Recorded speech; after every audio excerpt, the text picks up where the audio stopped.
have these players that have a huge insight and a lot of knowledge, because the terrain on each map is so vastly different. So if you're able to have an upper hand or some information that some of the other players don't have, that's the nice thing about being able to substitute, you know, every single game.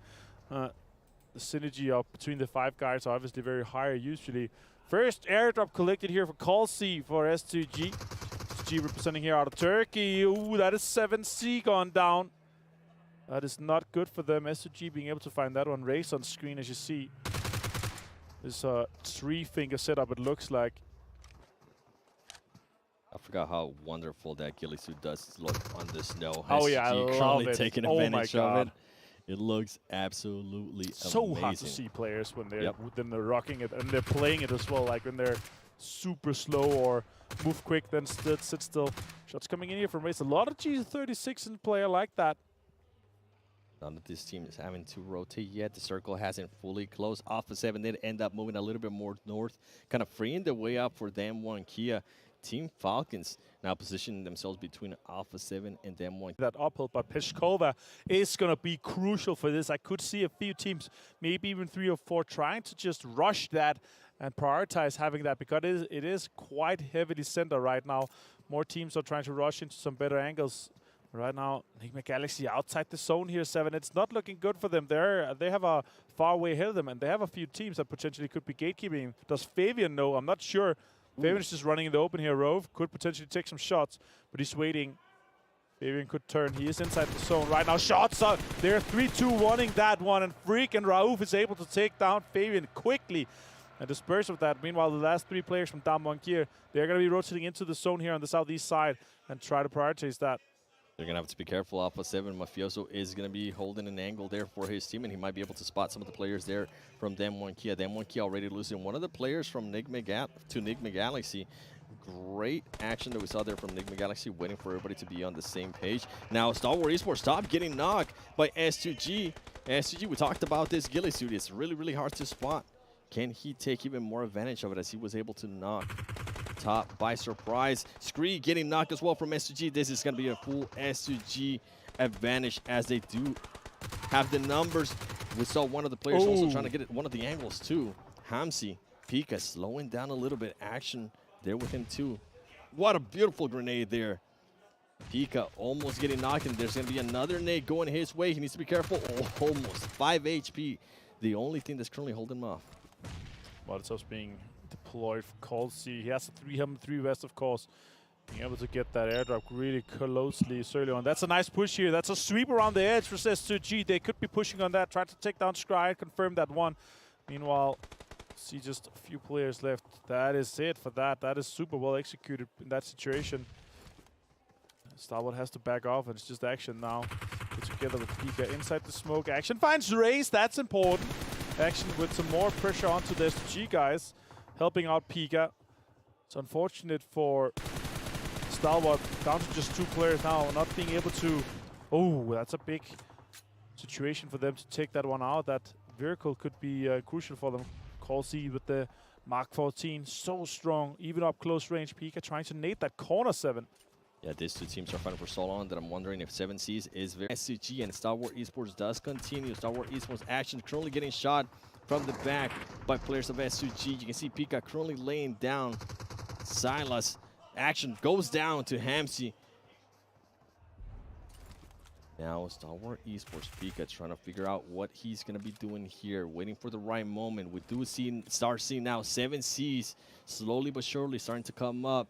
Are they going to want to participate on this? And honestly, if I'm 7Cs at this point, just continue on to the zone. It is too late. You don't want to third party this. Focus on the zone, get to the safe zone. And Rod, meanwhile, they absolutely send it towards the ocean. And you can take the win. You can take the win.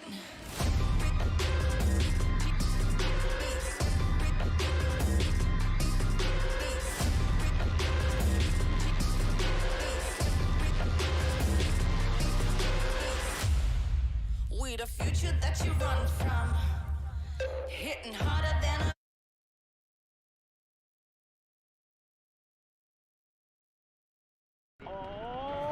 Memburu dapat satu, malangnya tak dapat yang kedua itu. For Rivals, alamak malang for Rivals.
Hello and welcome to day 2 of the After Party Showdown. Yes, we are fast approaching our final day of the PUBG Mobile World Invitational here at Gamers 8 in Riyadh, the capital of Saudi Arabia. So if any of our teams are going to try and claim the top spot by the end of this competition, now is the time to step it up a notch. My name is Banks and I am your host, and I'm joined on the main stage by my co-host, Fancy. حياكم الله من جديد اعزائي المشاهدين والحضور في بطوله الببجي موبايل وورلد انفيتيشنال في الافتر بارتي شو داون، البطوله الاستعراضيه اللي شاهدناها بالامس. في اليوم الاول مرينا ب6 مباريات كانت جدا رهيبه مع المباريات حقت الشو ماتشز، لكن زي ما احنا عارفين تونا في اليوم الثاني باقي عندنا 12 مباراه في البطوله الاساسيه، ولا ننسى انه اذا في فرصه للفرق انهم يرجعون راح يكون فرصتهم الحين، لانه خلاص بعد اليومين هذه راح نعرف مين اللي بيكون الحاصل على الجائزه الاكبر من كل الجوائز اللي موجوده عندنا. So, leading the charge going into day 2 are our current reigning champions of the PMWI Alpha 7. However, we still have 12 matches to play between now and the end, so it really is anybody's tournament, Fancy. You can't rule anyone out. زي ما شفنا بالامس المباريات كانت جدا شديده، وزي ما احنا عارفين المبات الجديده غيرت اللعب حق اللاعبين، غيرت البلاي ستايل حقهم. زياده على كذا لا ننسى ان تقسيم الجوائز خلاهم يلعبون بطريقه مختلفه، لكن فريق الفا 7 قدر انه يحصل على المقدمه حتى الان، وزي ما احنا عارفين الفارق ما بينهم وبين المركز الثاني والثالث شوي بعيد، ما هو بسيط. فهل بيكون في فرصه لباقي الفرق انهم يسوون كاتشب اليوم ويرجعون مره ثانيه للبطوله؟ خلونا نشوف. So remember, if you're watching this at home, there are many match rewards to be earned by our competitors during the After Party Showdown. And keeping track of all of these rewards and stats from day 1 are our friends over at the desk. So let's go say hi.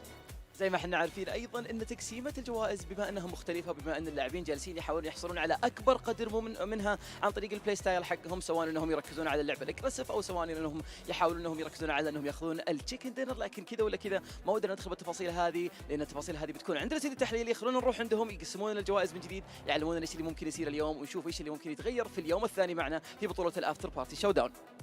My side to help carry me, which is no easy feat because of how lanky I am. We got Maxman and Kalaris to break things down. Gentlemen, we've had our first day roundup. We've had Alpha 7 just completely run away with the event so far.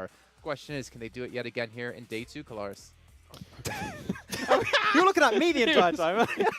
What a total bait. Sorry, Max. Yeah, I think that what they showed yesterday was phenomenal. I don't know whether or not they can replicate it. It is very difficult to show that kind of form 2 days back-to-back here in PUBG Mobile. However, with less teams in the lobby, there is room for them to be able to do it again. So let's see how it goes. I'm not jumping in. He's ignoring you. Yeah. We'd obviously get to have our duo match as well before we kick things off, so will be happening yet again today. Oh, We got to see Scout pull up a 1v2, and I'm really curious to see if he could do it yet again. He's got to be riding a high from that one, but we saw, Stalwart Esports be towards the top, Kalaris. Yeah, absolutely. This is the, yeah. No, you're not allowed to talk anymore. Yeah, you're right. The fact that Stalwart was able to do what they did yesterday in the duo tournament was awesome. Top being on top, looking very good. Action, getting so many elims in the duos. Very exciting to see that duo continue on forwards. Yeah, obviously we're going to be finding out momentarily. Remember, we do have 2 of those matches coming today, of course, with our 6 matches from all the other 12 teams. It's time to head down to the stage, though, for a quick interview before we kick off the day. Welcome back to the main stage. That was quick, wasn't it? We're joined by Revo from Alpha 7, the team who are currently leading the charge going into day 2. Now, I have to ask you, how you've managed to do that, staying consistent that well. Do you think that, well, first off, what gave you the competitive edge going into this day and to stay on top yesterday? Qual que você acha que foi a vantagem competitiva que vocês tiveram para ficar na liderança ontem e jogar muito bem? Eu creio que foi a nossa inteligência e o psicológico que todo time tem e o suporte por trás dele. Yeah, I think it was our mindset and our emotional intelligence and all the support that we have behind of the team to keep doing a good work. معنا احد اللاعبين من فريق الفا 7، كذا نسال السؤال الاول انه ايش اللي خلاكم تقدرون انكم تصيرون في المقدمه والفرق حقكم يكون جدا كبير عن باقي الفرق؟ فكان الجواب حق اللاعب انه احنا اكثر شيء ركزنا عليه هو المايند سيت حقتنا، دائما احنا نكون مركزين في الجيم حقنا، وبنفس الوقت ما نحاول اننا نخلي الضغط اللي موجود على البطوله انه ياثر علينا.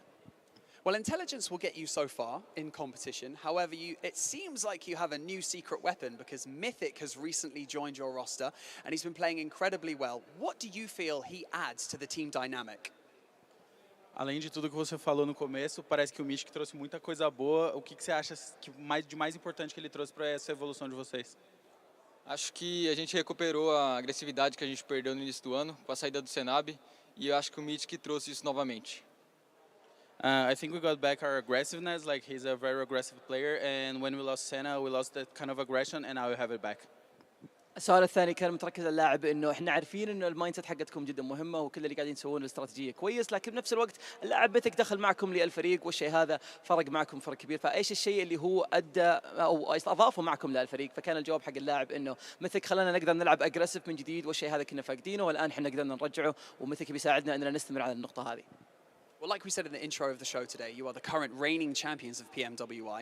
This could be your first global offline event victory. So what do you think it's going to take to win this? Vocês são os atuais campeões do PMWI, mas essa pode ser a primeira grande vitória na LAN. O que você acha que vai precisar para vocês conseguirem? Acho que a gente tem que manter nosso foco e continuar lutando pela nossa família, que acho que a maioria do time luta pela família e pela mãe. Yeah, so I think we keep maintain focus and play just as we play on the first day, and keep fighting for our family, because I think everyone in our team plays for our moms or our family.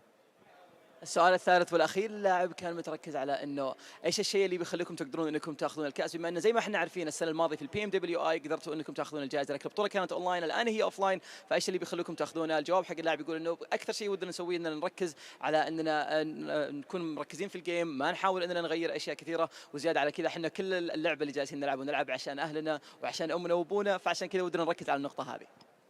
You know what, this dynamic, this speed, this flow between these multiple translations and questions has been absolutely amazing, I have to say. But you know what, Revo, congratulations so far. It's only been one day, and we really wish you the best of luck going into day 2, and obviously for the finals tomorrow. So good luck. And we're going to hand it back over to the desk so they can break everything down. And let's get into our first match of the day. شكرا لكم اعزائي المشاهدين والحضور، خلونا على طول نتوجه للاستوديو التحليلي نتكلم عن المباراه الاولى اليوم. 12 مباراه عندنا، يومين فقط وجوائز كثيره، فخلونا نشوف من اللي بيحصل عليها على الاستوديو التحليلي.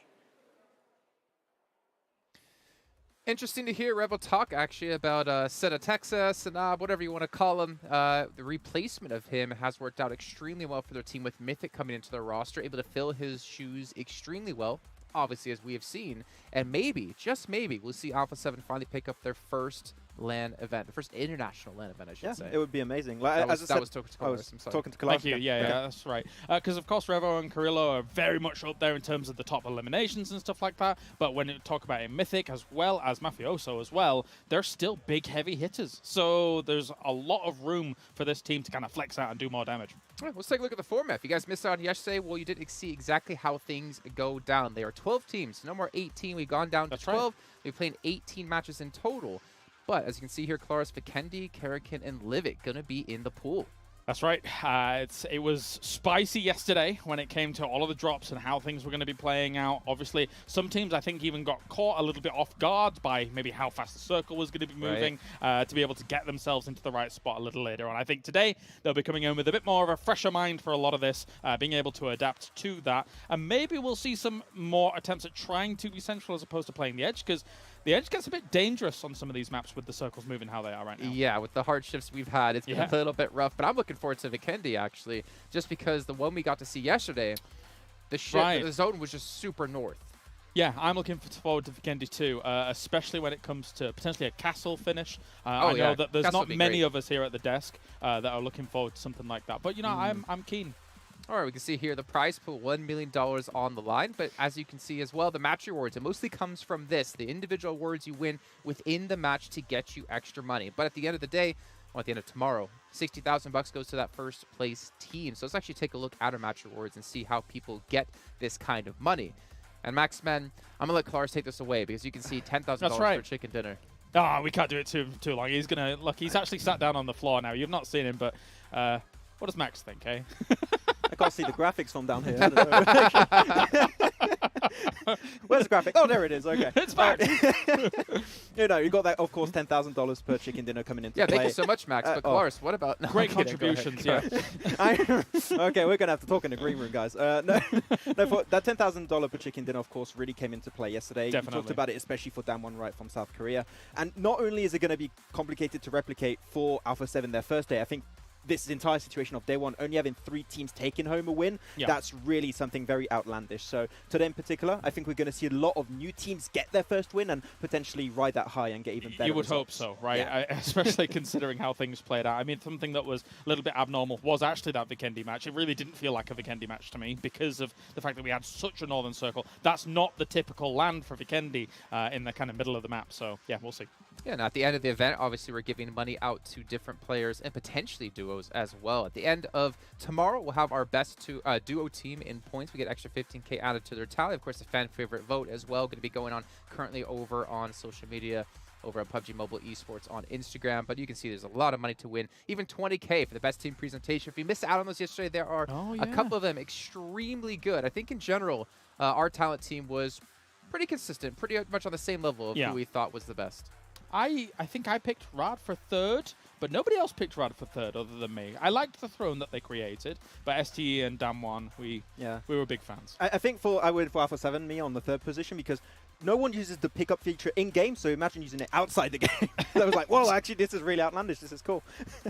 We can see the points as well. We have switched things up from 15 points for a chicken dinner down to 10. So obviously, elimination points become a much bigger focal point for these teams if they want to potentially get that first place finish. Yeah, and we saw that with Alpha 7, right? If you have those great central positions and the circle coming your way. I mean, we saw yesterday a lot of very hard shifts, right? And they came on like very, very pivotal, great positions team could hold on to. It worked for Alpha 7, it worked for STG, it worked for Damwon. If it happens again, those eliminations are very important to rank up in the leaderboards. And also those point gains are also applicable for the duos tournament as well here, which as we see Stalwart just doing so well already, 30 points over there. It's going to be difficult to deal with it. If only they were doing that well when it came to the Afterparty showdown outside of duos. It's fine. You know what? We'll like the matches outside of the duos match. 3 of those were from Alpha 7. It was Revo, it was Carrillo, and it was Mafioso, if I'm not mistaken. They were up there popping off. Like that much domination in a day is really insane. But as you said, can they replicate it? That level of performance is very hard to have 2 days in a row. Surrounded by 2 strong performances from Stalwart in those kind of top player rankings as well. I think as much as, we've got 3 teams getting themselves the 2 chicken dinners apiece. One team that obviously impressed as well, Team Falcons, no chicken dinners to their name here, but they are excellent when it comes to all of the little extra stipulations that they can get. And here on home soil, once again, they're constantly looking to impress. They're a great team. There are 3 things guaranteed in life: death, taxes, and Kalaris talking about Team Falcons. They're really good. On to the second page, though, with the other teams we have remaining. Unfortunately, actually, Farad, I thought we saw they had $1,000 yesterday, so maybe a little bit of a glitch in the matrix. Wow. Down to 0 money at the moment. But again, we could see them change their strategies up. We did have a team run straight for an airdrop just to get secured that first one to give them $1,000. Yeah, I think strat changes like on a day-to-day basis are needed for a tournament that's never been seen before. Like your strat might come into the first day to think, oh, it might work out. Complete fumble, right? It doesn't work out at all, and you're going to have to make some VOD reviews and completely change your approach. And I think Rad is one of the teams that need to bring a big change to the table to hopefully rank up a little bit higher. Based on the money structure of this tournament, it's a game of extremes. You can't play the middle ground. You can't play the middle road and just like, oh, look, we got nice few eliminations there. Oh, we're another team. I don't know. I'm trying to emulate here. But the point is that if you do that, you're not going to be getting the most eliminations. You're not going to be getting the most team eliminations. You're not going to be getting all the drops because you're playing conservative. It's a weekend of extremes, and you've got to be extreme. Ta-da. I want to hear you go extreme. Come on, Max. Let's hear it. What? Extreme! I'm done. This is why we don't let Max talk often. Let's take a look at our schedule today. Obviously, 2 matches coming through at the start and the end of the day. It'll be Sandhawk and Livik only. Tomorrow will be the last one, and that will be before we start the event. So we do have Aaron Go, Livik, Vikendi, Carrick, and Sandhawk, Miramar as well. On top of this, gentlemen, I'm really excited to see how today's going to go, actually, because we did see some change up in strategies. But for now, we're going to focus on the format of our duo event. Yeah. I mean, duo event in particular is very interesting with what players are used. We saw it happen for 7C, right, where Scout comes in purely for the duos. Yes. I think some teams could try and use their sub, especially for those, because 8 matches a day is a lot of matches, right? And I think that having that sub come in for the duos is actually a good plan for some of these teams if that's their approach. I think it's going to be hard for people to knock Stalwart off their perch here. throughout Top the Action. duo tournament. Top Action is a devastatingly strong duo. We saw, was it Action? He has 11 eliminations it was out top. of the 14. Was it top? It was top. Okay. That had like almost 3 times as much as second place Yes. top fragger. It's insane. The next is like 3 or 4. Yeah. So, you know, Star Wars is looking primed and strong here to be able to take it. Only 3 matches remaining. They are scary. And they should have got potentially 2 wins, right? That first win was very close. should've, Scout didn't yeah. play spoiler, so like it was like 1 win and 1 unofficial win. Sandhawk's the perfect battleground for that kind of scenario to occur. Yeah. There's so much So- foliage covering, not easy to see everybody. Gentlemen, our reporter, Seven Worlds Gaming, live down on the stage, has actually informed us that apparently Scout is playing all matches today. Oh? Yesterday, he only played Including the quads. duos. Including squads. That's okay. an interesting. So, if he doesn't, you guys all know who to blame. 7WG over on Instagram and Twitter. Yes. Does 7WG. I blame him for anything anyway, to be perfectly That's honest. true. So, That's yeah. true. Yeah. We typically do blame the shortest on the show for most of the problems. That's we right. have. Normally it's me, but this time it's 7 because he's even shorter than me. I don't know how it's possible, but That's why we bring him to events, is for his height. that's his All right. redeeming quality. Good point, Jason. Yeah. Yeah, So big don't feel shout too out, big shout out to Sony Xperia 1.4, which was created in collaboration with professional esports players. You can see all the players currently on the stage using these devices, and they're official smartphone partner here of PUBG Mobile. Also need to give a shout out here to Savvy Gaming Group because they have been able to make this event possible. All of our sponsors are able to make this possible for us to enjoy, whether you're playing or watching from home.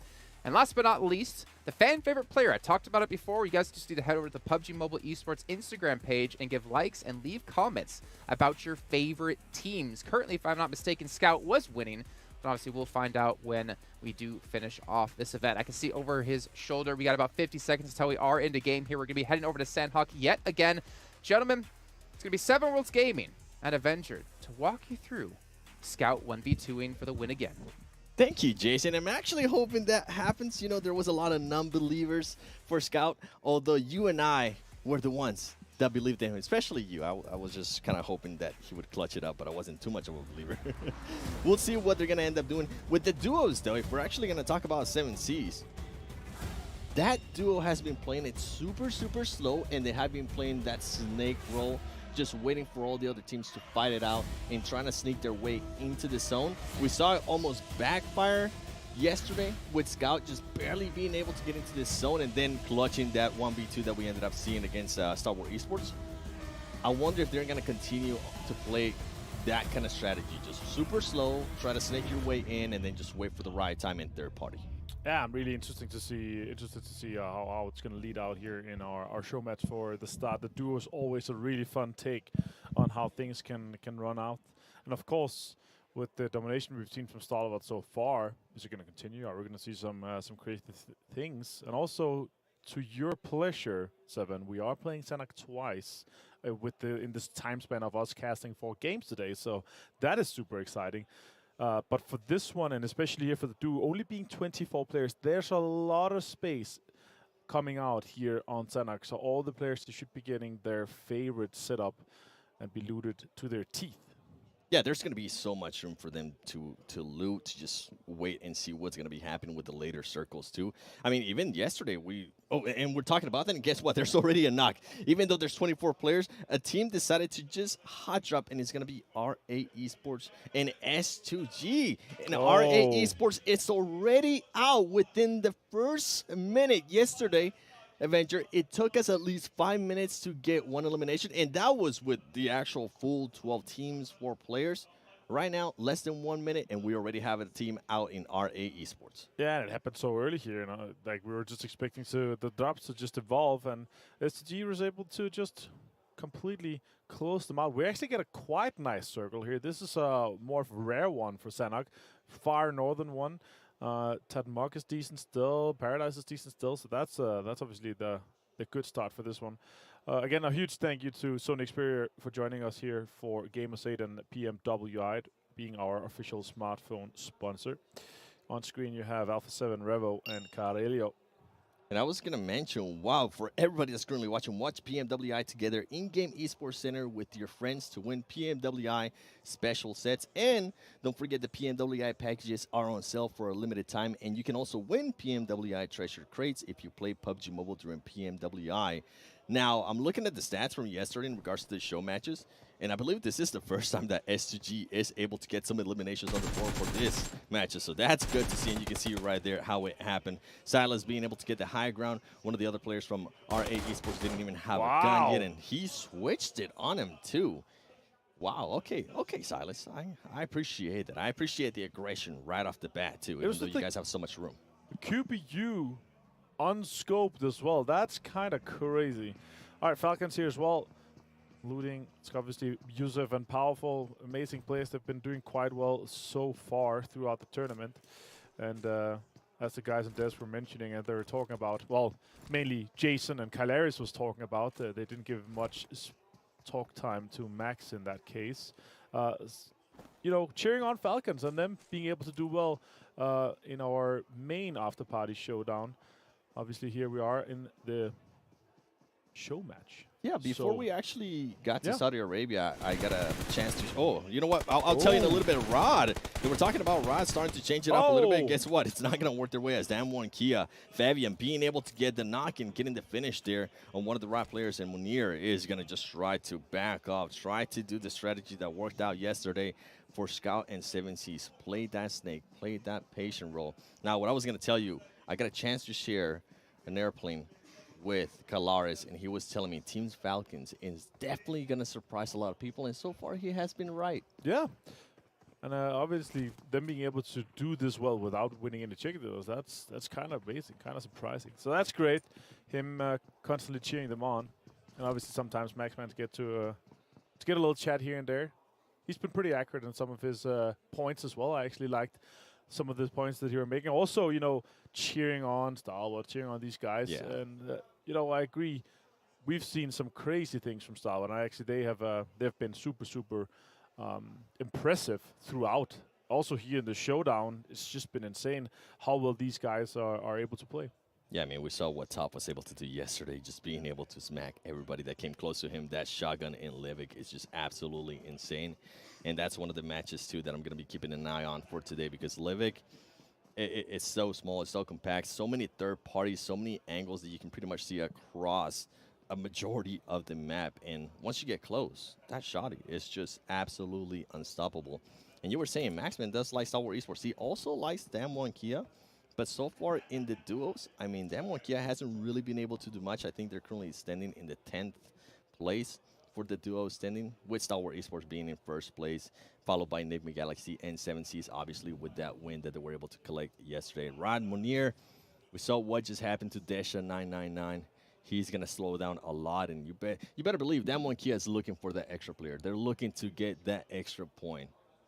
Yeah, for sure. It's also the advantage they can have in a tourist zone right now. Fabian Forest, they are chilling in Tadmok, just outside the logging camp area. And Munir is just going to chill there, try to have an advantage over that. Deadeye's guys, they are in Penang, and they're chilling quite a lot.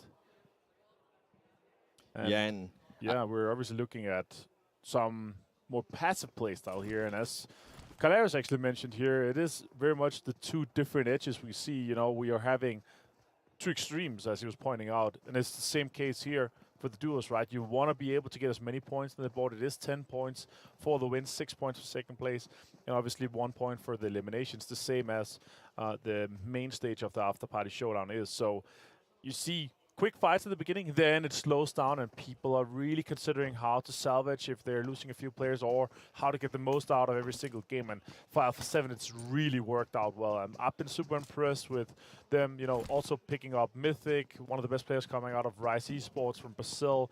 That's a huge pickup for them and a huge loss for Rise. I'm kind of excited to see what PMWI Brazil is going to do here for the fall edition, and how Rise is going to be able to fare, and how much Alpha 7 potentially could dominate over Vivo Kid Stars. Yeah, with Alpha 7, I think the big question mark for me today is going to be, can Carrillo continue to perform like that, right? This is a player that usually tends to perform really well, and the whole team kind of picks it up and they rally behind him. You saw what Mafioso was able to do yesterday. But when Carrillo starts slowing down, such a big fragger, it slows down the whole team. So I'm really intrigued to see, maybe not so much here on the duos. Yeah, I'm hoping that they're able to win it, right? But on the first match, for the actual points that are going to be counting towards the other prize pool, I'm intrigued to see how they're going to be playing. Are they going to continue to play that aggressive style that we saw them yesterday? It didn't matter where they were at. They were willing to take the aggression to the teams. And I think that's just a style that plays for Alpha 7 in a big, big way. As we're currently looking at the map here, you can see 7C Scout currently very far away from his teammate Sir Ryan. I think they're trying to figure out how they're going to try to rotate out of this. Scout did tell me, I got a chance to talk to him, he did tell me that he was going to be playing every single match today. So hopefully that will be the case. That's going to be crazy. Interesting to see what 7C is going to be able to do. They obviously had a rough main tournament for that case. But right now they are looking to do the best here in our duos show match. Obviously, they are the only team on that west side, south of Hatin. Could potentially be taking over the bridge or split a little bit later. We'll see what they do. Vampire, our PMWI main tournament winners here with Ravenclaw and Fluke TH. These guys have been impressive. Yeah, they're going to be going up, and a lot of people are going to be trying to figure out where the next circle is going to be going to. Is it going to be going to the island towards the west? Is it going to stay on the main island to the east? They're trying to make sure they position themselves in a way that they can make a quick rotation, because in Sandhawk, you don't want to get caught making a rotation. There's really not that much cover. Yes, there is a lot of grass all over the place that you can lay down and be a little bit of a snake. But with some teams, if they're able to get a bit of a height advantage, it's going to play a huge, pretty much a huge advantage for them. You can see Luxy right here. I'm actually surprised that both of the twins are not doing the duos, considering they probably have just amazing synergy. Yeah, Liquid has really been a standout player for them, so that's mainly, I think, I would assume one of the reasons. But yeah, you would assume, you know, twin synergy, there's something, like sometimes you've heard these stories where twins, when they're not together, they can feel when the other one's sad. Yep. So it's like really next level synergy. Luxy takes some shot towards Falcons, and Powerful is just able to take that buggy and just send it through and past everyone here, not taking too much damage. Oh, I say that, and he catches a headshot at the very end. Does have only one first aid, and he nearly used it, so I would assume that he's going to use the bandages instead. Oh, he is going to use the first aid. It's going to be no first aids after that, so that's kind of scary. I would probably have chosen to take the bandages in that case. The situation that he had 10. Yeah, I'm with you on Only one that. of each stim. They're kind of also, or he's kind of low on stims as well, only one of each. He is stimmed though, so that is fine. Let's see how much information he's able to gather from this location. Considering that Yusuf, oh, Powerful, actually able to get so much information from that. Yusuf does go down to Liquid, and that is super unfortunate. The question is, can he catch him? No, I think he's able to crawl around that corner, Yusuf, and Powerful might be able to pick him up there, Seven. Yeah, both of those teams are going to be able to recover, but guess what? There's going to be a lot of teams surrounding him, and we saw it yesterday, and I think we're going to continue to see it today, those third parties. And this is actually something that I got a chance to talk with Luxy earlier during breakfast, and he was telling me how much faster the gameplay is. You can't really take on those fights, and if you do take on a fight, you better finish it off quick. So I think Bigatron is going to be looking to do that, but guess what? Damwon Kia, Fabian being really, really sneaky here, just waiting patiently, and he needs to be careful because Bigatron, if they hear any kind of footstep, they're just going to automatically shift towards where he's at. But right now, there's a focus, and Luxy actually gets third party by Viper Esports. This is what I was talking about. You have to make sure you cover all your angles and you don't get just too tunnel focus on a single fight. And guess what? Fabian finally decides to come out, and he's going to say bye-bye. This is the moment I was waiting for. Let me get those 2 easy elims, and while I'm at it, I'm also going to loot you. And he has a little freedom to invest for that as well. So he's going to be stacked to his teeth. 3 eliminations so far. Damwon Kia rocking up and saying, let's go. Vampire on high ground too. Falcon able to fully recover from that situation. Really good for Team Falcons. Super unlucky there for Bigatron. Just they see a player almost get a knock. They do end up getting a knock, and then one of the players gets traded out as well, and then they get sneaked up on. And then you can see Damwon Kia now starting to make the rotation. I wonder how long Team Falcons is going to stay there, because they are being overlooked by Vampire Esports. It will be interesting how they rotate out of that. Star Wars Esports taking on some shots to some of the other teams on the horizon as well. S2G, I see Rod too, Munir. Remember, he lost a player earlier to the M1 Kia. And here we go. Powerful and his teammate are currently all the way healed up. But as you mentioned, the make it. I wish he would have used the bandages. I was going to talk about that earlier. I mean, he knew exactly where Bigatron was. He knew more than likely they didn't have a vehicle because of the way that they were just positioned in regards to Bigatron. He should have been able to use those bandages. For sure. And just take his time because anyways, he ended up waiting for his teammate to get there. Stressful situation for sure. He wanted to be fully healed before he could start peeking and gather some of that information. Fluke. This is all comments in hindsight, right? Yeah, this is us being 100%. able to just look at it. Some people, when they fly out of ATV in the desert, they think they're going to be able to jump off, but they end up holding on for dear life and end up with a bunch of bruises. Yeah, or personal preference as well, right? Because you come in a situation where you're thinking here powerful. He needs to be healed as fast as possible so he can cover Yusuf driving in, right? But for sure, not being able to have any first aids in for the future is going to be a rough one. On top, and he finds Scout. Oh my God, he finds him on this bridge. And he's able to take him down. The question is Scout going to be able to get revived off that, or is he going to be finished off? Definitely looks like he's taking a lot of damage right now. That's even more. So I think he's just going to bleed out in that case. Scout goes down, and that is Deadeyes, guys. Taking that point for them, and 7C is going to be left just to Sarang. Interesting there from Scout. He was going to be trying to be sneaky there on the bridge. He ended up backfiring, but Deadeyes taking full advantage of that and then just getting an Ilum to themselves. See how these teams are going to end up rotating and how their circle is going to end up as well.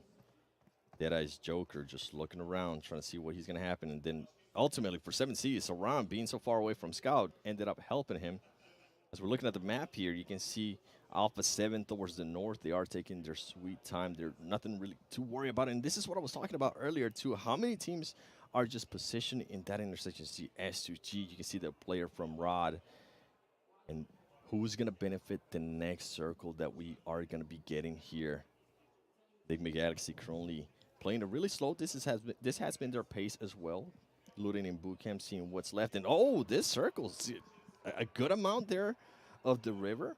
Yep. 7 scenes. Interested to see how he's going to decide to just rotate. I wonder if he's going to go for the swim or if he's going to just decide to go through the bridge and maybe end up with the same fortune that Scout had. Yeah, and that's really the faith in the hands of the Deadeyes guys.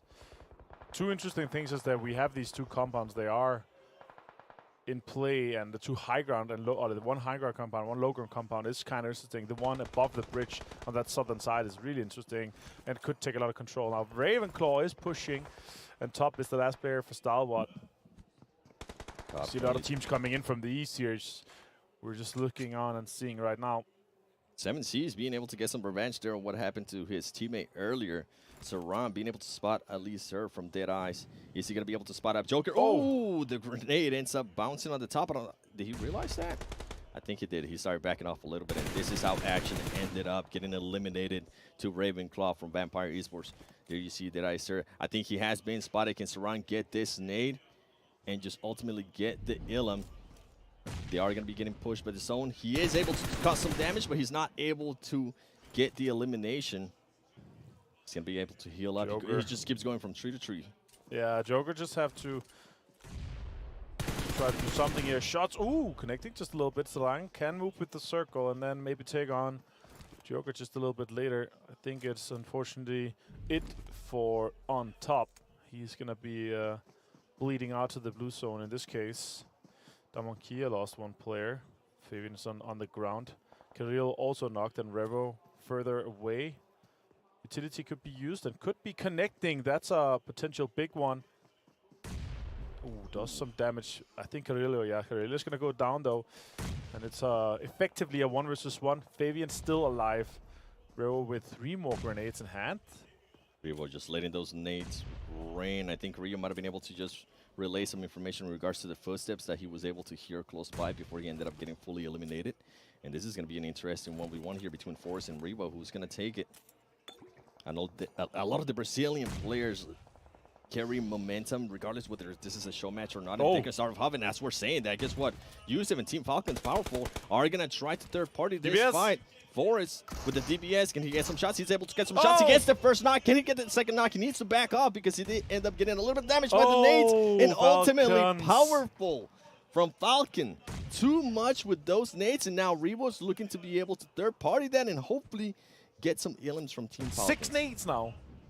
You found more nades. Revo is continuing this artificial red zone, but not connecting on Falcons. DPS in hand for Powerful to Yusuf. Is going to try to get some more information and push maybe around that rock. Revo is disengaging from that fight, so he will be moving around the northern side and just try to get a bit more terrain inside the new circle that has popped. It's gone northwest, and it basically only has one compound that is basically guaranteed to end right next to. And yeah, that's the huge question is, how does these teams at the east side approach? The next thing is it says to G, doing some damage towards Falcons, and they're also prioritizing getting into the circle. They realize they have to, otherwise they're not going to catch a break with that. Circle is closing in just 10 seconds. Yusuf, Powerful, has to take S2G on straight head-to-head or push towards Revo and have maybe a better chance to sweep towards him. But the terrain is just running out here. Sarang has found a decent spot to survive for some time here outside the border. He's going to be fine with that for some time. And Nigma Galaxy, they are inside this compound that are in the dead center of the zone. Fluke finds Joker. And Deadeye's guys are eliminated by Vampire Esports. Falcons does have one player down. He's going to try to be able to get out of this. He's not able to get out. S2G just bringing in the eliminations. Eliminating Team Falcons while they're at it too. And you were talking about Nigma Galaxy. They are already positioned within that compound as Silas does end up getting knocked by Revo. Revo with the big rotation earlier decided to back off. That ultimately ended up paying off in a big way. And he might be able to get some elims. And guess what, Kalsi, can you get out of this? You are going to have Revo looking at you. Can Revo connect? This is going to be a big question mark, and ultimately he can connect. Revo on a tear right now. 3 elims to himself. Remember, better. Yeah, just better. He's got the Brazilian samba in him. Monia probably could be going down to zone in this case. Rad, yes, they go out. We're down to just 4 teams. Rad able to get that 5th place elimination, getting 3 points. Vampire actually in a pretty decent spot here. Would you see the next circle has popped top right of the minimap? They're actually slightly inside. That means Nigma Galaxy have to move out. Ravenclaw finds Lord, and that's a huge opening. That is the go sign for them. They have to send this in, and they could finish off that potential elimination. That's exactly what off. I think they are going to end up losing Lord. And he needs to be careful because now this is going to be 2 players from Vampire Esports. Ravenclaw does end up getting some damage. Grossa in hand. Fluke. Here come the nades. Is Amodi going to be able to hear where Fluke is? That's a great nade right there. It makes him back off. He does end up half damage. Ravenclaw able to heal up. Amodi just backing off. And while everything is going on, guess what? The other players that were just solos in Revo and Sarang from 7Cs are going to be able to just relocate. And that's exactly what they're doing. They're positioning themselves to be in a great place after this fight is done. Or if not, being able to third party. Just so many third parties in the matches that we saw yesterday. Sarang playing it patiently. I wish he would use this time to actually find some kind of bush and get himself a better location. That could be a good nade. Could have been a good nade if he made that one. Ravenclaw spots Sarang now, trying to get him down and finish him off. He's just swimming, trying to survive for a bit longer here, but it could be 7Cs giving his life up in the Cs. And it's going to be a 1 versus 2 Revo. Potentially with Vampire Esports, if they're able to close out on the Nigma Galaxy player that is still in the compound. Hamodi, Sarang taking some damage now. More damage. Oh, Ravenclaw is actually going to be able to find that one, so that's a point guaranteed for Vampire. That's 5 eliminations for them. That's 5 points, plus the guaranteed top 3 here. That is also 5th for 3rd place, so it's 10 points for them in this game so far, guaranteed. And they're looking to have the upper hand here. I think Vampire Esports might have heard me. They decided to disengage a little bit there with Emoti, especially with the new circle that they ended up getting.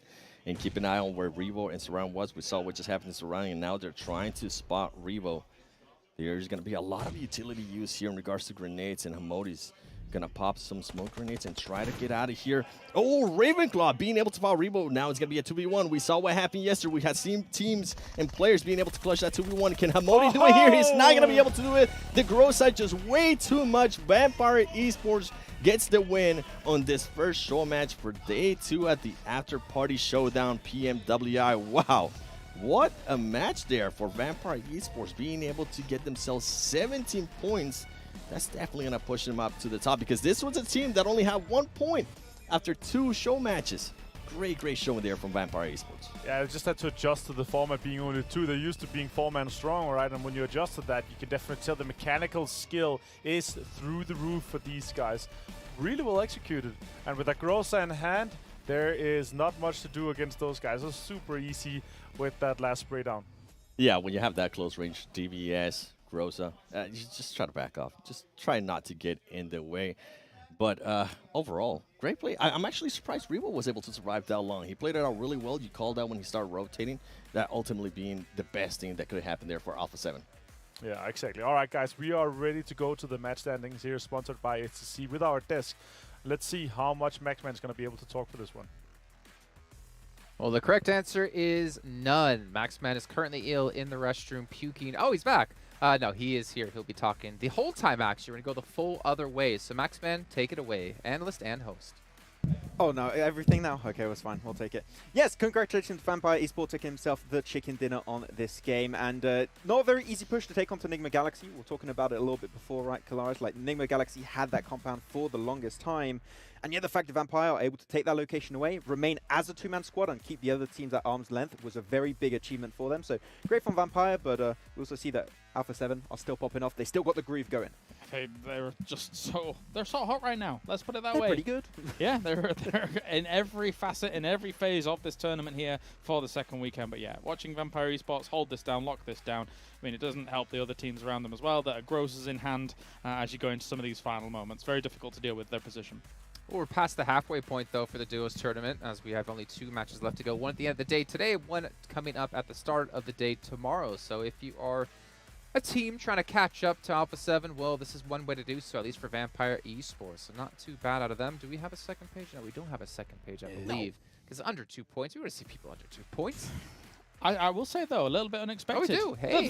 Oh, what? A little bit unexpected that Star Wars 0 points from this game, considering how fantastic they looked to the first 2 duos. So there will be no shift for them. However, yeah, all the other teams going to do a little catch-up. Yeah, I think they were picked up by like just 1 player, if I'm not mistaken. And that's the thing about the duos that's very important. Even if you're in a 1v2 situation, if you have a good kind of weapon with a lot of ammo, you can spray transfer. We saw that with who was it? Fabian, I believe, on down one. On BTR. 1 clip, 2 elims, squad wipe. That's the big issue. You've got to be very careful. 1 player could be your downfall. A huge difference compared to squads, because you can't get away with something like that in squads too easily. Yeah, you can. Well, yeah, I mean, okay. you can spray down 2 people, but there's likely going to be 2 other people looking at you from different angles. But here in the duos, yeah, if you spot someone out, and there is the tendency to clump up in the duos because you don't want to be too far away from your teammate, yeah, you can get those spray transitions nicely.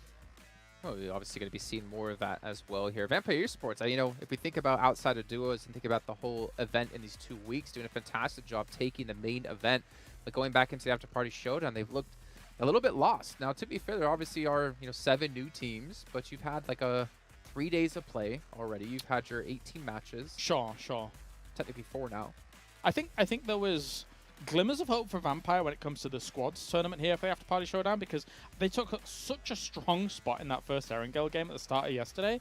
But then after they kind of like shifted and didn't really kind of transition on the 3-1 split that they had, everything kind of fell a little bit apart a little. I was kind of surprised by it. So maybe we'll see them get some momentum back off the back of this duos for day 2. Yeah, I agree. All right, let's take a look actually at overalls though when it comes to duos, so we get an idea of where currently teams are standing. Remember, we had Stalwart at number 1. They're still going to be at number 1, but wasn't it 17 points that last match for Vampire? I mean, they only had 1 point before this.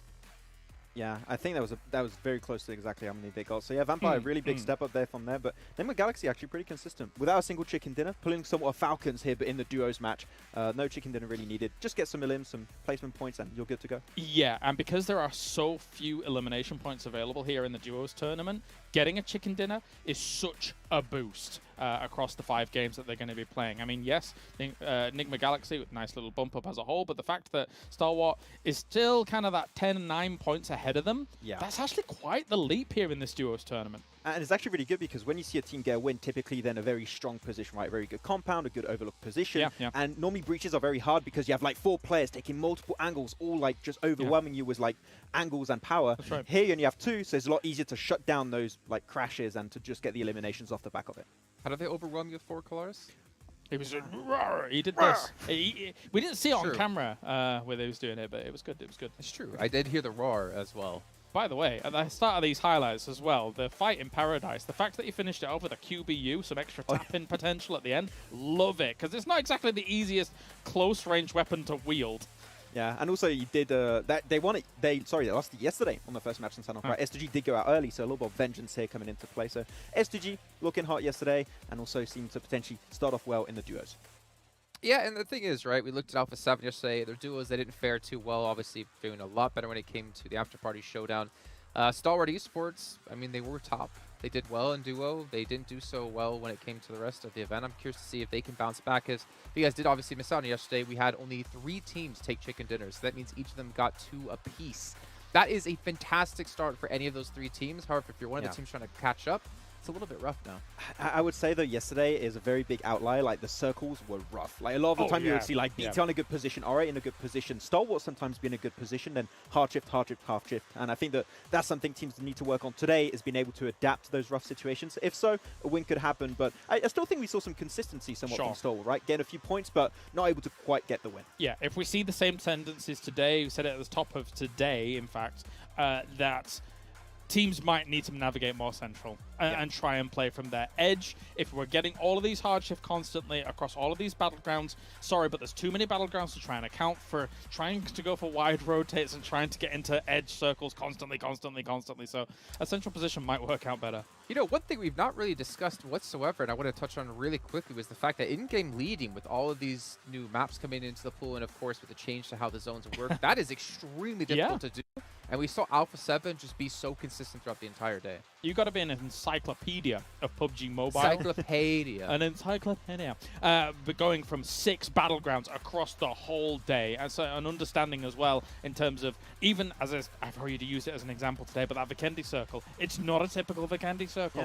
Approaching that is difficult. You saw people swimming in the ocean for so long. It's difficult to adapt to. I think this is like a really good way to show if you're a great IGL. If you're able to find consistency in maps like this, you're really one of the best IGLs of the world potentially. All right, we got a minute and 15 till we head into our first match here. Take our second overall. I want to give a quick shout out though to Aramco and of course Saudi as well, making this event possible for all of us to enjoy, especially the players who are having a great time live in Riyadh, Saudi Arabia. But you know who's also having a good time here? Our 2 commentators. We got Avenger and Sever Worlds Gaming coming back yet again to cover all the action of Erangel. I have been having a great time. We've been playing PUBG Mobile at night, going to the pool, talking about PUBG Mobile, eating lots of goodies, going to the gym as well. I mean, and then we get to cast. Wait. What, going to the gym? Yeah. I haven't seen you in the gym. I go when you guys aren't there. Oh, okay. Yeah. Wait until you see these gains in PMGC. You go past it, or you go into and they go back out? Or? No, see, what I do is I go inside, grab a water, just to make sure I don't get dehydrated, and then walk out. Oh, okay. Yeah, I think Jason thought that you were just on the way to get your massage there, because that's kind of going through the gym, and then you go in there to get your massage. But yeah, maybe not. Games are starting very shortly. We are on to Rankle here very shortly, 7. And as we see on screen, we potentially could have a spicy plane path. And maybe, just maybe, we could have a military base. But let's see what happens once we get out of the plane and once we start everything. We are on to Wrangle, the first and most known map here, and I actually want a little bit of reiterate of what the guys were talking about here. We are playing these maps. We're playing 6 different maps throughout the day. Really interesting in terms of how you approach the games and the amount of information that these IGLs they have to have, like where do the other teams land, their timings, their location. There's just so much information. So the way that you approach the game really has to be hard set from the get-go, or you have to be super adaptive with the information that you're able to gather throughout the game. You can really tell how much and how well Alpha 7 has been able to do here in this so far. Yeah, and I think this is what we were talking about, just how much faster the pace is. It forces team to be a lot more aggressive, which ultimately Alpha 7 is usually known for being that aggressive team. Right. When the other teams don't really have a chance to think for too long, to react to see what's going to happen, Alpha 7 is able to take full advantage, and you can see it right there. Most eliminations, Carrillo, Rebo. Carrillo with 15, Rebo with 13, and highest damage. We do see action, Rebo being able to sneak himself there in between action and top. And it's going to go on headshots, Mythic. So you're seeing a lot of Alpha 7 players here on this stats, and it's just the aggressiveness. And with this playing path, I was going to say Vampire Esports and Soggy Crawdads would have loved this playing path because they love going to Primor. So, you know, just something to keep an eye on. But going back, just with Alpha 7, so the other teams don't really have enough time to think on how they're going to be able to defend, and Alpha 7 is just able to smother them, able to take full advantage of that, and I think that's what's been working out for them. We'll see what is going to happen here on this one, and you can see Longest Ilum 363 Avenger. That's Yikes. There was almost, or if not more than 70 meters more than second place there for the longest elimination. That's kind of crazy. As you see on the map here, we have an R8 Alpha 7 potential fight. Looks like Alpha 7 potentially could be stretching all the way into North George. I'm not sure if they could reach that far. It looks like they could also be taking a vehicle and getting out of there. R8 is going to be taking South Georgia, and Alpha 7 is going to try to go to North George. 12 teams, plenty of room, but it was a rough playing path. So, yeah, of course, everyone is not going to be completely satisfied with where they get. Of course, again, thanks to Sun Xperia for being our official smartphone partner here at PMWI and Gamers 8. We have some amazing stuff in store for the rest of the year as well. See Enigma Galaxy taking full advantage of the playing path, going to Pochinki. And while we're at it, make sure we watch PMWI together in-game esports center with your friends to win PMWI special sets. And don't forget, PMWI packages are on sale for a limited time, and you can also win PMWI treasure crates if you play PUBG Mobile during PMWI. I feel like that's why we've been playing so much too, because I want to be able to win some of those treasure chests. That doesn't sound bad at all. That'd be nice. Here, South George with R8 and SK Ton on screen. ID 7 also in there. Alpha 7 here on the north side. They managed to all of them get over there. No problem. And everyone is alive here, and this is where we were talking about, and what the desk has also been talking about before the last game, is of course that we're gonna have this very, very extreme approach of how they're playing the game, right? Because they're super hard focused on getting those points from, getting the points from the game that you're able to get into the first prize, which is $60,000, but also focused on your special eliminations, the first T elimination. So you want to be able to be full 4-man strong with your favorite setup, so you can take these players on and potentially take home the chicken dinner, but also all these special rewards that we have throughout here. First airdrop. Most airdrops is kind of crazy too. Team with the most eliminations and most teams eliminated. So really big on eliminations in general. If you're able to wipe a few teams, if you're able to get a few eliminations throughout, as you saw with Damwon Kia yesterday as well, crazy amount of money on the line. $23,000 just for the rewards and $10,000 for the chicken dinner as well. So there's just so much money on the line. Potentially here, life-changing money for these players.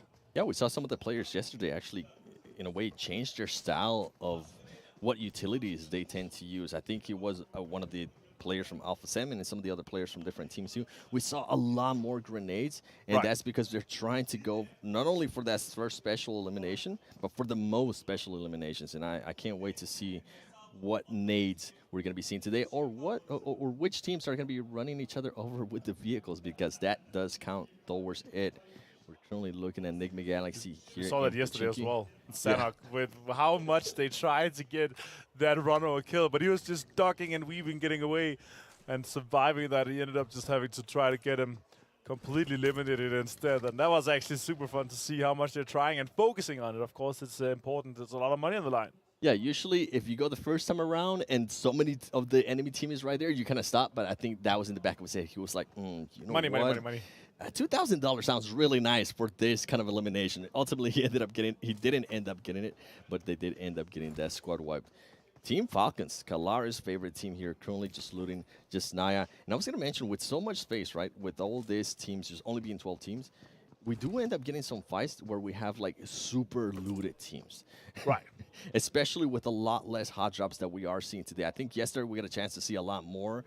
And then these teams went back, watched the VODs, and decided to, you know what, I think, yeah, that first elimination is good, but let's just slow it down a little bit and let's see what ends up happening as we continue on through the game. Maybe go for those airdrops, maybe go for those special eliminations. That's what we're talking about as well. And ultimately go for the 10K for a chicken dinner. You can see Bigatron finally rotating out of their looting spot, which was towards the West Bridge, making a push towards farm. And they need to be careful because 7 Seas is going to be very close to them. Yeah, for sure. And you can see as well here on screen, it's Genfast, Luxy, Succeed, and Misery playing. Liquid has been set out for this game here. The question is, how many games is it set out for? It could be the entire day. We'll see. Maybe you had some insights of them speaking with them at breakfast this morning, but we're gonna follow that closely. The desk can maybe also see how many games. Obviously, it's important. How well are these players be able to do? And you have substitutes with you, right? Yep. You're gonna be able to focus on that. And yeah, says 2G on screen. Currently $36,000 after 6 games. That is just crazy. It is literally $6,000 per game. Let's see if they're able to continue that. 36, right and there. then you have Alpha 7 with 40. And then not far back, I mean, you have Team Falcons with $28,000. Yeah, and without any changes. that's what I was going to say. They haven't won a single game, so that's impressive. And in regards to Bigatron, the strategies, from what they did tell me, I think they might just be looking to finish out fights a lot faster. Right. I felt like yesterday they took too long and it ended up hurting them, so I'm intrigued to see if they are going to be going for that. As we do see this circle, Pop a lot south. of teams are going to be pushing south.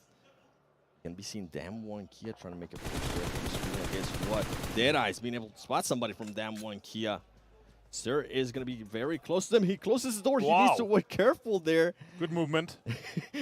Very good movement. If it would have been me, I would have ended up getting knocked by my own nade in an embarrassing clip on Twitter.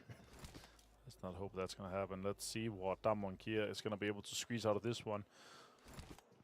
Those guys kind of have the upper hand, being on the roofs already. Garage over there by Song and Fabian can be approached quite easily when you have on top, literally on top of that 2-story balcony building. Has a lot of control and information, and also one nade in hand, potentially a Molotov could take something down there. Is it going to go in? It's going to go in. It's going to do a lot of damage onto Song. Fabian is on the outside there on the back door, so he's trying to hold that corner. It has been smoked. Damwon Kia is getting reinforcements. You can see Forrest now starting to move up with this other teammate as well. He went and picked him up, and now they're going to be making this push to make it a full squad. They need to be careful because somebody from Deadeye's is going to be right there. They crash into the rock, and now they're being spotted. Smokes are going to come out. Deadeye top Sir. Is he going to be able to blow up that vehicle? He does end up getting some shots on himself. And now you're going to be seeing the other Deadeye's players starting to rotate and see maybe he can get an angle on the players from Damwon Kia that are stuck in the middle and out in the open. Pre-needing every corner right now currently. Turlov is trying to just make something happen here now. Forrest and Juni is going to be able to just push and try to do something more. Shari tries to pre-net that corner that Fabian potentially was holding. More utilities being used. Again, a really heavy utility wall in this case. Molotov on the top. That is a really good Molotov. Closing out that top. You cannot run up. Shari pushing in. Oh. Big opening though for Damwon Kia as they are able to knock one of the players that was holding a big off angle for Deadeye's. This is going to be huge for them. How are they going to be able to respond? Are they going to be able to take advantage of this? Oh! Forrest and Junie end up getting actually knocked and eliminated. They are, oh, they're both knocked still. Oh, they're not they're actually eliminated both just knocked. yet. They just got knocked from that. Shifu's going to be pushing in. Song! That is really well played. More action with the shotguns here. Can he get one more? Nope. It's a 2 versus 2 effectively here in this case. And we're in the blue. Fabian finishes off Shari in this. And now Fabian has to try to see if he can push more. Oh my god, it's really well calculated. He heard it potentially. Let's see what Deadeye's guys is going to be able to do this one. Turlov, Shifu with the Molotov. Works out quite well for them. Song and Juni in the bottom. Fabian going for the high ground too. On the road. Pushed He is alone. gonna end up being able, Junior gonna be able to finish somebody, and Oh, Kia hey. ends up getting knocked as well. Did I, Shifu last sir, player. waiting patiently. He's the last player. It is gonna be a 1v3 if they end up picking up their teammate. Let's see if this grenade is gonna hit on anybody. It is gonna get that elimination, and he is able to secure himself the first special elimination in $2,000. That's great. That's Shifu comforting now. considering that your whole team is For already sure. eliminated. First team elimination now. Oh my god, Janine, no, that is just so unfortunate. Now Shifu saw that, and he's going to be pushing right now after that first aid pop-off. Saiga, oh, that's a good nade by Fabian, really calculated. Now Junine's going to be able to be picked off, and Damwon Kia is able to take out Deadeyes, guys. If Junie is able to knock himself, does that count towards the... Just kidding.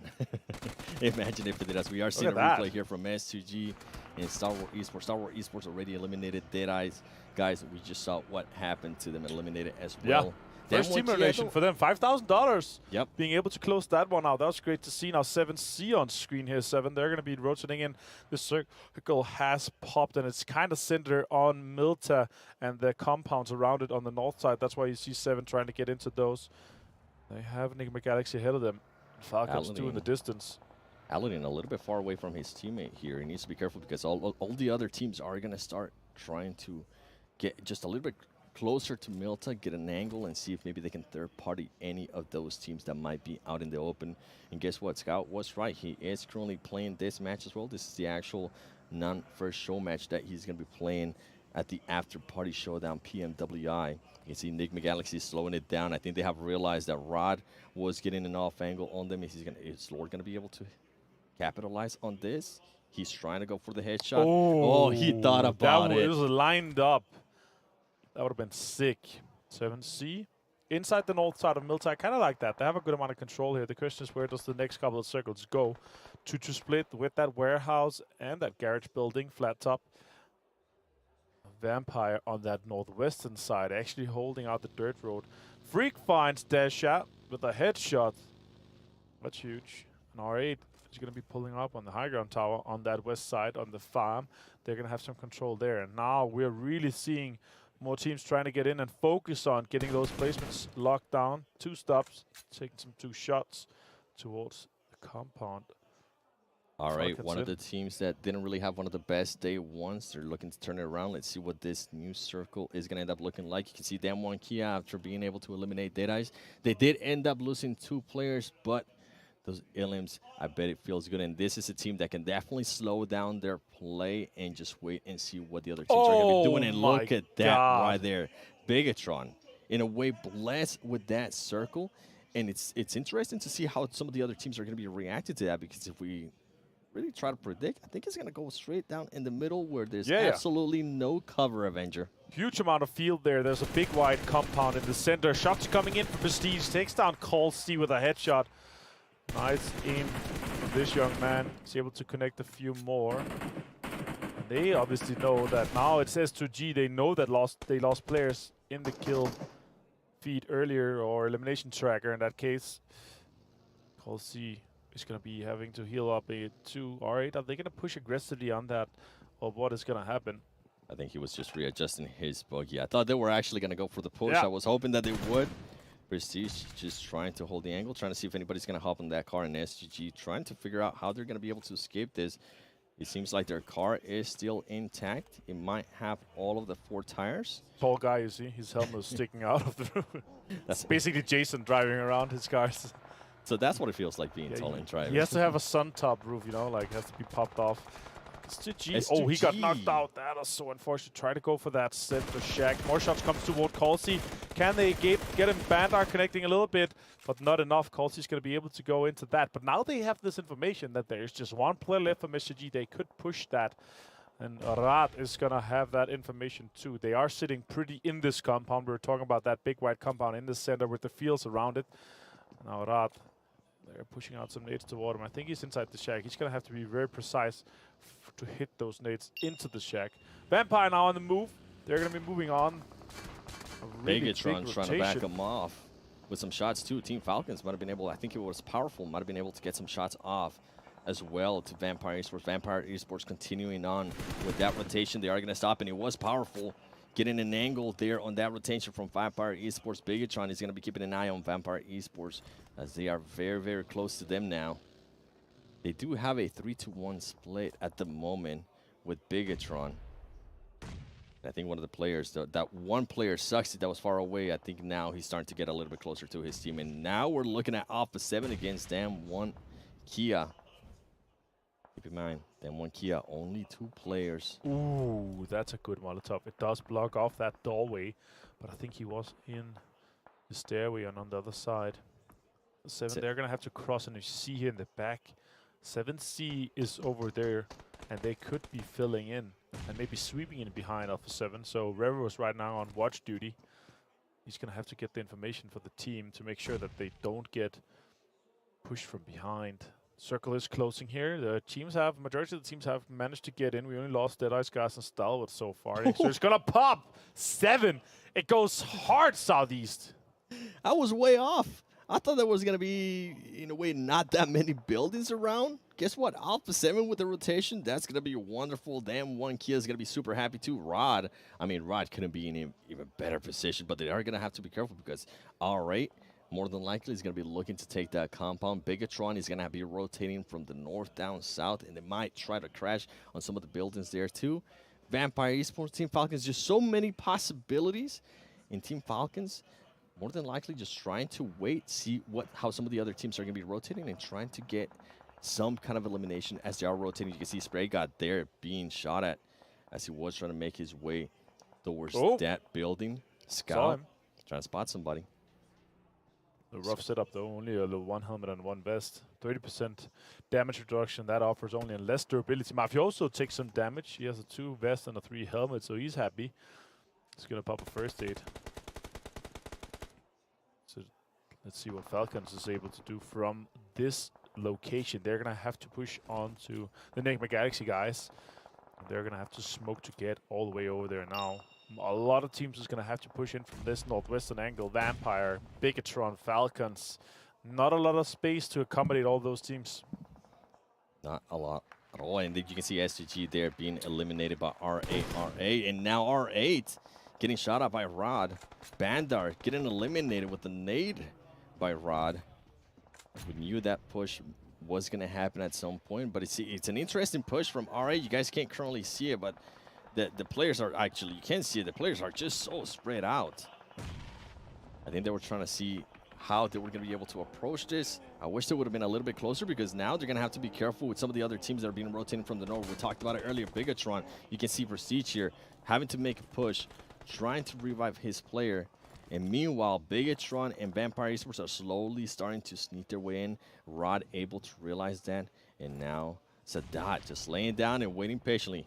Genfos, can you hit this? That would have been a wild nade if he's able to put that in. That would have been a great one. Enigma Galaxy getting eliminated. Alpha 7 Esports able to pick that up. They could potentially be looking good for that. Oh, Genfos takes a lot of damage. Has to try to stay in. Rad in a really good spot to defend this. Loxy goes down. And now Genfos is left in the smoke. He's going to try to confirm those eliminations out there.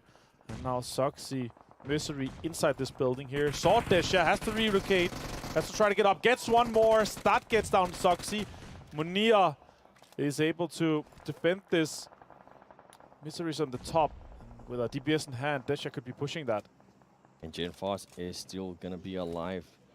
He's able to heal up. He might be able to get an angle. Misery being able to knock one of the players there from Rod Kait. He was trying to get an angle, but ultimately he exposed himself for too long. Here comes the DBS. He's not able to connect. Desha with the DBS going to be pushing Misery. Misery heard that DBS. He's like, you know what? I kind of don't want anything to do with that. We saw what happened yesterday with Top in Livik. Really good movement for Misery, though. Jumped up, jumped into the balcony, and then jumped out off. The SK Ton outside. Munir, Desha, last 2 players for Rad. Misery putting out some more utility. Nice shots coming in for Misery. He's able to take down Munir. Now it's Misery versus Desha potentially in this case. They have to clean it up quickly because R8 is lurking in the background. Misery taking his time, making sure he gets that elimination. You mentioned it. R8 is going to be making that push. Luxy does end up getting knocked, and he is currently getting shot by some other team. I think it might have been Team Falcons. Team Falcons earlier did end up eliminating Vampire Esports. You can see Mesri trying to go for that rebuff. Is he going to be able to get it on Luxy? The only team right now with 4 players alive is Alpha 7 Esports. And if I'm not mistaken, I think they already eliminated some of the players too from 7C Esports and an engagement that they had. Jenfos still alive. Desha, last player from Murad. He's going to have to try to relocate a little bit. Jenfos takes some damage here from Eschaton. Now Desha saw him. And now they're going to have a fight. M4 in hand, pushes him aggressively, takes him down with the drop shot. Also counter drop shot. And Desha is able to take Eschaton down from R8. Super well executed by Desha. So you can drop shot me. I'm going to drop shot you as well. Mystery. He knows exactly where they at. Let's see if this nade is going to be able to hit. Oh, a little bit too short. Desha trying to get that heal off, and he is going to be able to get it off just in time. Jenfos here with the ghillie suit. Not helping him out, as I think Fabian from Dam 1 Kia might have been able to spot him. That's actually Revo from Alpha 7. Mystery. Look at Carrillo. Alpha 7 knows exactly where some of these players are at. They're just waiting, shooting around, see if anything connects. Carrillo being able to connect twice there with headshot. Mystery. Bigatron eliminated by Alpha 7. Alpha 7 right now trying to go for that match reward of most teams eliminated. They have a good upper hand here. Only Team 4 guys alive. 7 Cs, 0 eliminations so far. Damakia has 8 though, but they are split, so they could isolate the fight quite easily with Juni on that right small shack. A few smokes and a little bit of utility, and they're going to be able to cross that road, or at least try to wipe that out. Let's see where we're going to be ending up here. It does go to the other side of the road. Revo finds Aladdin. That is huge. Revo on the top of the 3-story. I was wondering when they were going to be able to find him. He was just chilling there in the car behind him, and I was going to tell you that could have been really, really scary for Alpha 7. You can see Scout still alive.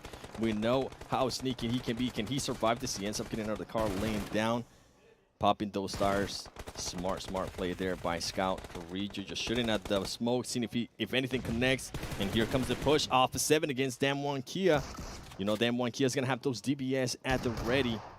And he's going to slow down. What a beautiful grenade there from Carrillo. And here comes the push from Alpha 7. Alpha 7, the aggressive team, they're able to eliminate Dam 1 Kia. And Alpha 7 just slowly but surely continues moving on. The aggressiveness that they're currently showing is amazing for this team. Scout, even though he is about to be in the zone, he does decide to take some shots. He ends up backfiring. Revo ends up knocking him. Just Alpha 7 is too much for everybody right now. Yeah, vamos do Brazil. It's crazy. Saran gets found as well through that little ticket booth. Revo is just on point right now. Prestige is hiding. Utility comes out from Prestige. That's really on point here. Finds Sarang. And 7C goes down in 3rd. And this is going to be great for RA, even if they don't end up getting chicken dinner. Prestige throws the nade. It's Carrillo. Revo ends up getting the final elimination in Alpha 7, ladies and gentlemen, on the first match of today, showing why they are in first place. Look at Mafioso right there. They're going to be happy. They told me that they wanted to continue to stay at the top. They really, really want to get this first win at a LAN event, especially in a global stage. And right now, they are looking so, so good, considering that was Erangel, and it wasn't even one of their favorite maps, which is Vikendi. That's going to be coming on later today. Alpha 7 Esports getting their first win of day 2. Yeah, crazy. With 3 wins so far in just 7 games. A 2nd place as well. These guys are unstoppable, and especially with Mythic coming into this roster for this event, they are looking for that throne, especially here with this LAN event here. That is crazy. The consistencies from them so far is just through the roof. Really happy to see the boys here from Brazil being able to dominate this much here. Also, they're continuing to just stay 4 guys alive. It's crazy to see how consistent they are, and also how strong they are mechanically. So gifted. Yeah, getting those angles. I mean, we saw the angle that he was able to get on the 7Cs, but ultimately, I'm pretty sure that Des is going to want to take a look at all of this and break it down for us after this break.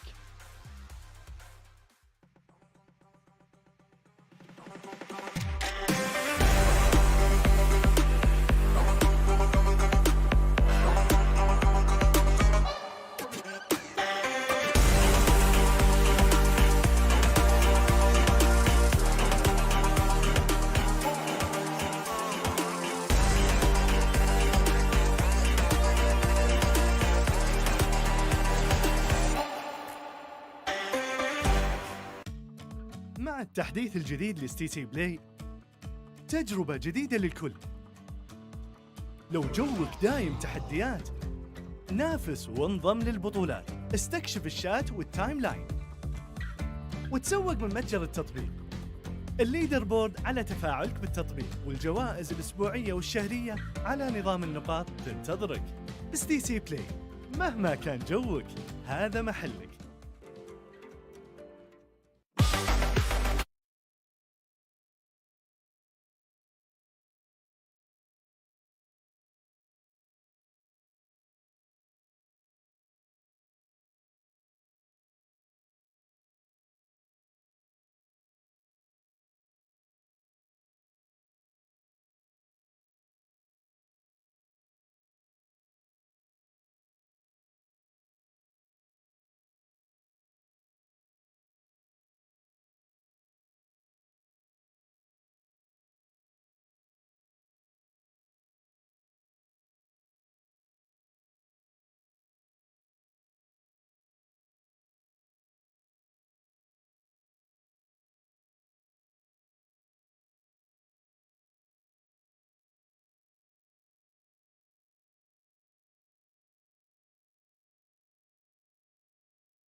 Team match, let's go.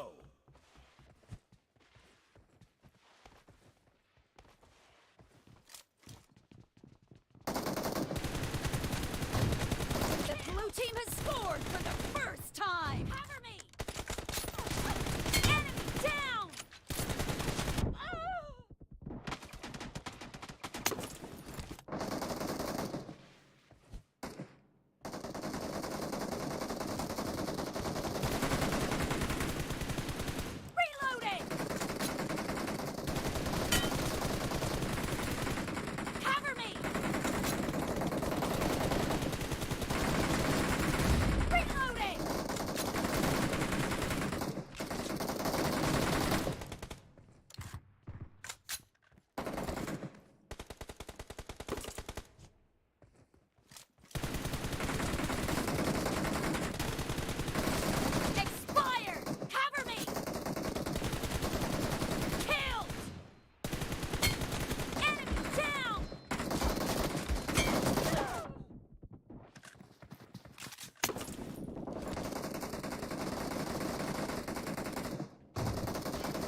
Killing spree for the blue team!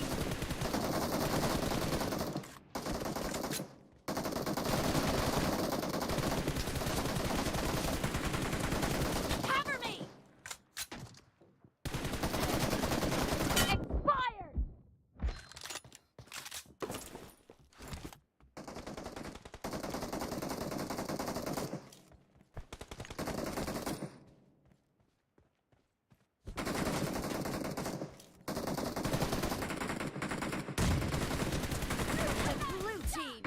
In the lead.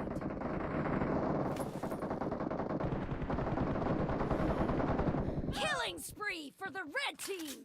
The red team is up. Unstoppable!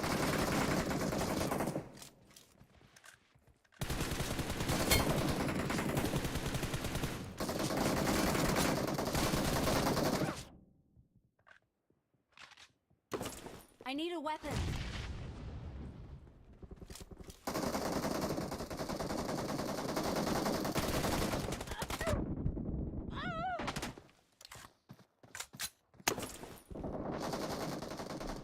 الكفر اللي على صمك الكفر.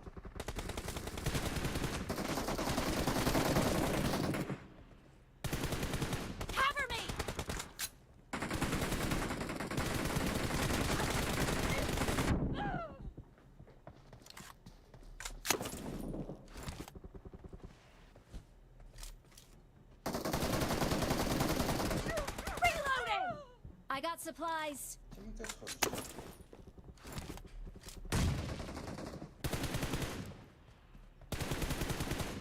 Cover me!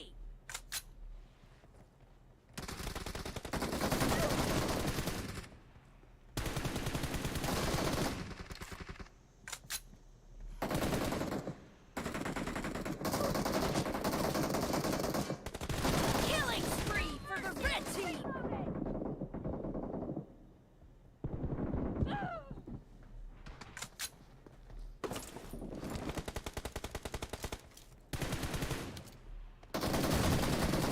Cover me!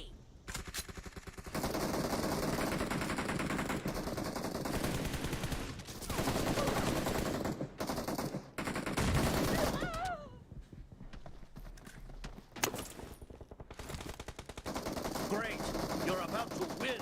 The red team doesn't have a lot of time left. Reloading!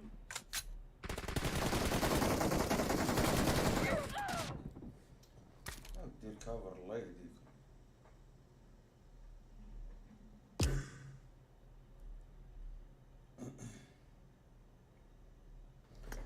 الشباب الإخوان وهذا نمشي نرتاح شوية. يلا تحياتي الله يحفظكم.